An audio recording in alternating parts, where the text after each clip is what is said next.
Hello friends, welcome to career and point. मैं Saurabh सारास्वत। Current affairs के आज के सेशन में वीकली करंट अफेयर्स 21 अप्रैल 2020 से 27 अप्रैल 2020 तक के जितने भी महत्वपूर्ण प्रश्न बन सकते हैं स्टूडेंट्स हम डिस्कस करेंगे और हर एक प्रश्न के इम्पोर्टेंट फैक्ट्स के बारे में भी बताऊंगा। तो वीडियो ध्यान से देखिए और यदि आपने हमारा चैनल सब्सक्राइब नहीं किया है तो आप हमारे चैनल को सब्सक्राइब कर लें और बेल आइकन पर क्लिक करें जिससे आपको हमारे आने वाले सारे वीडियो का नोटिफिकेशन प्राप्त हो सके। आज के सेशन पर चलते हैं।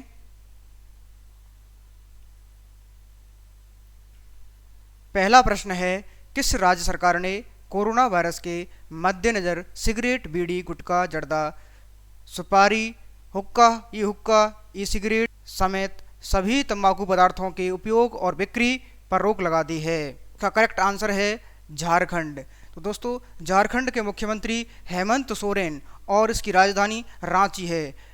नेक्स्ट प्रश्न, किस संस्था के अनुसार कोविड-19 की वजह से आर्थिक क्षेत्र में आई गिरावट इस वर्ष में दुनिया में तीव्र खाद्य असुरक्षा का सामना करने वाले लोगों की संख्या लगभग दोगुनी हो सकती है? दोस्तों, कोरोना वायरस के कारण जो भुखमरी के हालात बन रहे हैं उनके कारण जो तीव्र खाद्य असुरक्षा का सामना करते हैं लोग, उनकी जो संख्या है दोगुनी होने का अनुमान है। तो दोस्तों, इसका करेक्ट आंसर है संयुक्त राष्ट्र, संयुक्त राष्ट्र ने कहा भुखमरी महामारी बनने की कगार पर पहुंच चुकी है। कोरोना वायरस पूरी दुनिया में चौतरफा संकट मार कर रहा है।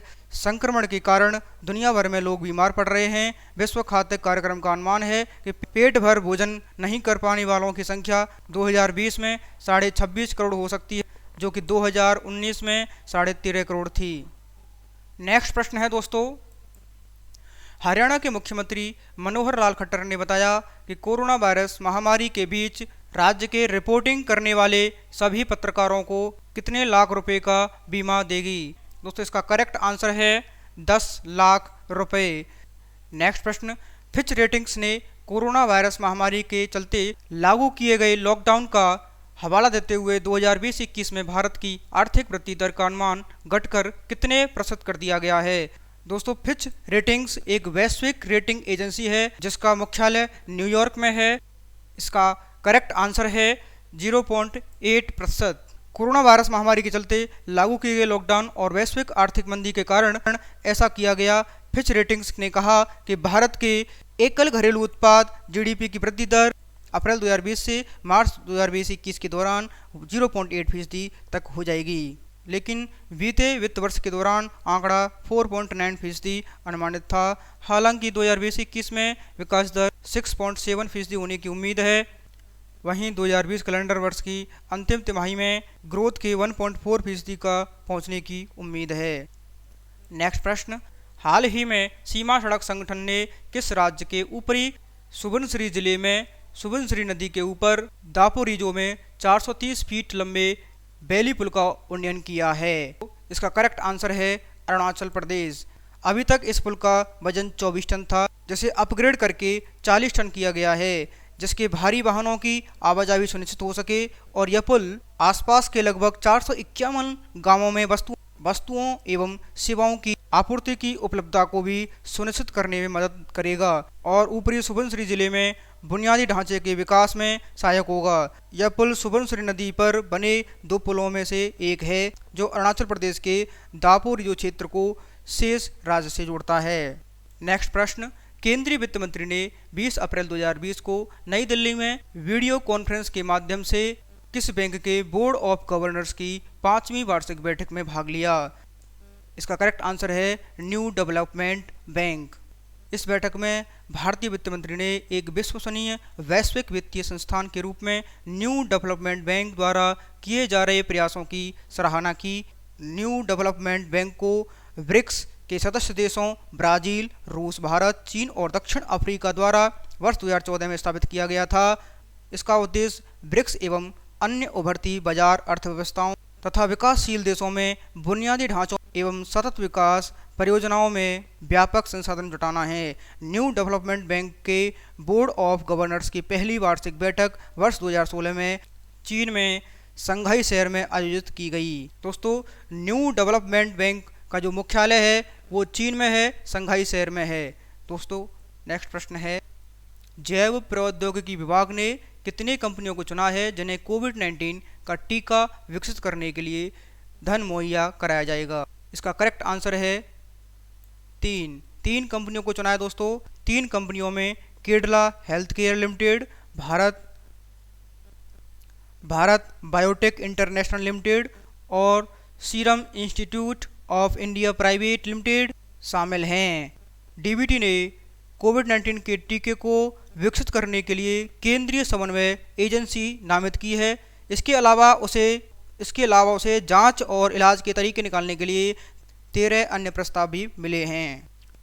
नेक्स्ट प्रश्न, हाल ही में गोदावरी नदी घाटी क्षेत्र में निवास करने वाली आदिवासी आबादी के बीच कोविड-19 परीक्षण करने के लिए किस राज्य सरकार को निर्देश देने के लिए सर्वोच्च न्यायालय में एक याचिका दायर की गई? इसका करेक्ट आंसर है दोस्तों आंध्र प्रदेश। याचिका में कहा गया है कि गोदावरी नदी घाटी क्षेत्र जहां आदिवासी आबादी निवास कर रही है, पोलावरम सिंचाई परियोजना वाले क्षेत्र के समीप है। गोदावरी नदी घाटी क्षेत्र आंध्र प्रदेश, तेलंगाना, उड़ीसा और छत्तीसगढ़ तक विस्तारित है। गोदावरी नदी सबसे बड़ी प्रायद्वीपीय नदी है। यह महाराष्ट्र के नासिक जिले में पश्चिम घाट की ढालों से निकलती है। इसकी लंबाई लगभग 1500 किलोमीटर है। येदुगुरी संदित्ति जगनमोहन रेड्डी यानी YS जगनमोहन रेड्डी। नेक्स्ट प्रश्न, 122 साल पुरानी मोटरसाइकिल कंपनी नॉर्टन का अधिग्रहण कर लिया है। दोस्तों इसका करेक्ट आंसर है TVS। देश की बड़ी 2 व्हीलर कंपनी TVS मोटर ने ब्रिटिश की 122 साल पुरानी कंपनी को 153 करोड़ रुपए में खरीद लिया है। नॉर्टन दुनिया भर में जाने जाने वाला एक प्रतिष्ठित ब्रिटिश ब्रांड है, लेकिन हाल ही के दिनों में कंपनी परेशानी के दौर से गुजर रही थी। नॉर्टन मोटरसाइकिल कंपनी की स्थापना जेम्स लैंसडाउन नॉर्टन ने बर्मिंघम में 1998 में की थी। नेक्स्ट प्रश्न, वैश्विक rating agency Standard and Poor's के अनुसार वित्त वर्ष 2020-21 में भारत की विकास दर निम्न में से कितनी प्रतिशत रहेगी? भारत की जो विकास दर है वो कितने प्रतिशत रहेगी? इसका करेक्ट आंसर है दोस्तों 1.8%। भारत के विकास अनुमान का अपना पूर्वानुमान जारी किया है। वैश्विक rating agency Standard and Poor's ने भारत के GDP विकास अनुमान को 3.5% के पिछले अनुमान से 1.8% तक घटा दिया है। एजेंसी ने यह भी चिंता व्यक्त की है कि कोरोना वायरस प्रकोप का चरम बिंदु अभी तक नहीं पहुंचा है और यह कई अन्य देशों की तुलना में थोड़ी देर बाद होने की उम्मीद है। नेक्स्ट प्रश्न, किस केंद्रीय सशस्त्र पुलिस बल ने भौतिक स्पर्श के बिना फाइलों और दस्तावेजों की आवाजाही को सक्षम करने के लिए ई-कार्यालय ई-ऑफिस अनुप्रयोग शुरू किया है? दोस्तों इसका करेक्ट आंसर है केंद्रीय औद्योगिक सुरक्षा बल। केंद्रीय औद्योगिक सुरक्षा बल CISF ने शारीरिक स्पर्श के बिना फाइलों और दस्तावेजों की आवाजाही को सक्षम करने के लिए ई-कार्यालय एक इलेक्ट्रॉनिक कार्यालय एप्लीकेशन लॉन्च किया ताकि कोरोना वायरस संक्रमण को रोका जा सके। नेक्स्ट प्रश्न, किस अंतरिक्ष एजेंसी के सहयोग से लूनर प्लेनेटरी इंस्टीट्यूट के साथ संयुक्त राज्य भूवैज्ञानिक सर्वेक्षण ने चंद्रमा का पहला डिजिटल मानचित्र unified geological man of the moon नाम से जारी किया है? इसका करेक्ट आंसर है national aeronautics and space administration NASA. इसका हिंदी अर्थ है राष्ट्रीय वैमानिकी और अंतरिक्ष प्रशासन। यूनाइटेड स्टेट्स जियोलॉजिकल सर्वे एस्ट्रोलॉजी साइंस सेंटर के वैज्ञानिकों ने NASA, national aeronautics and space administration और लूनर प्लेनेटरी इंस्टीट्यूट के साथ मिलकर चंद्रमा का भूगर्भिक नक्शा का पहला डिजिटल एकीकृत वैश्विक भूवैज्ञानिक नक्शा जारी किया है। दोस्तों आप सभी को पता है नासा का मुख्यालय वाशिंगटन DC। नासा के अध्यक्ष हैं जेम्स ब्रिडेनस्टाइन। नेक्स्ट प्रश्न, उस संस्थान का नाम बताइए कोविड-19 के लिए PCR और लैंप परीक्षणों के लिए चुंबकीय नैनोकण आधारित RNA निष्कर्षण किट विकसित की है।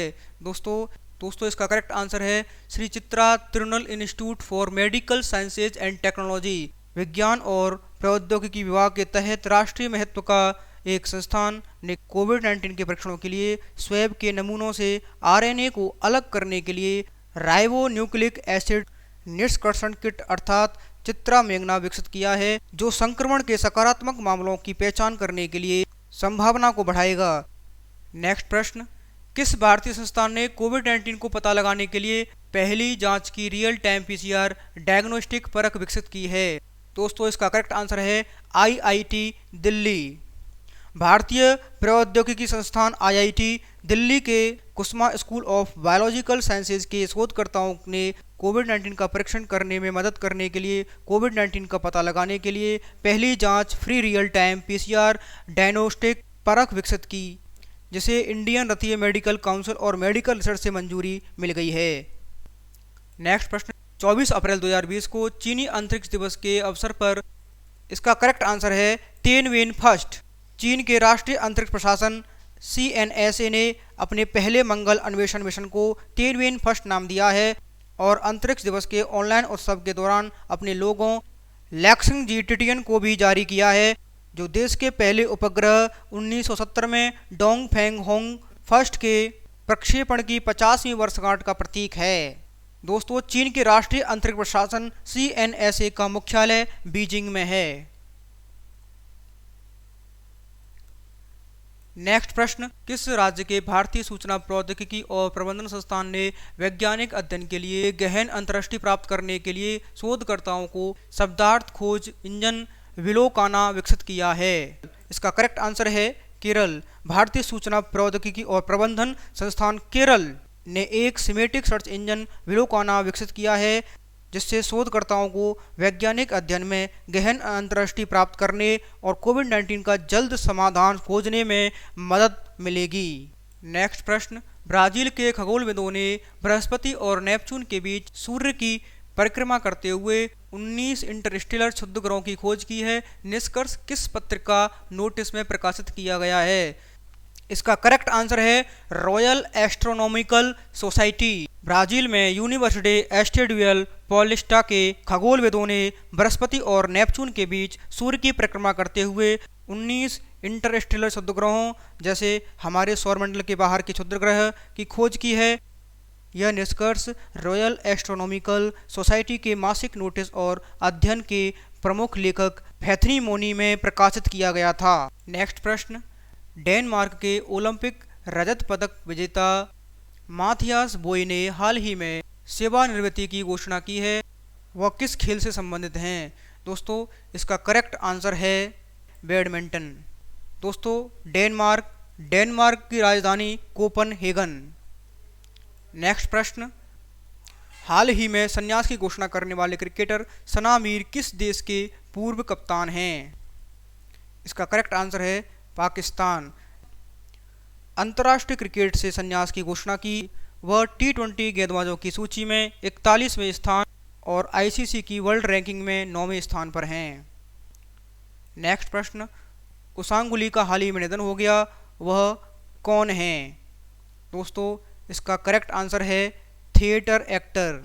उसांगुली एक भारतीय थिएटर निर्देशक, अभिनेता और कार्यकर्ता थे जो 1970 और 1980 के दशक में हिंदी रंगमंच में अपने काम के लिए जाने जाते थे। उनका 75 वर्ष की आयु में कोलकाता पश्चिम बंगाल में निधन हो गया। उनका जन्म 1945 में कानपुर उत्तर प्रदेश यूपी में हुआ था। दोस्तों आज के सेशन में बस इतना ही। वीडियो अच्छी लगी हो तो लाइक एंड शेयर जरूर कर दें। तो दोस्तों मिलते हैं नेक्स्ट वीडियो में कुछ और महत्वपूर्ण प्रश्नों के साथ। Thanks for watching.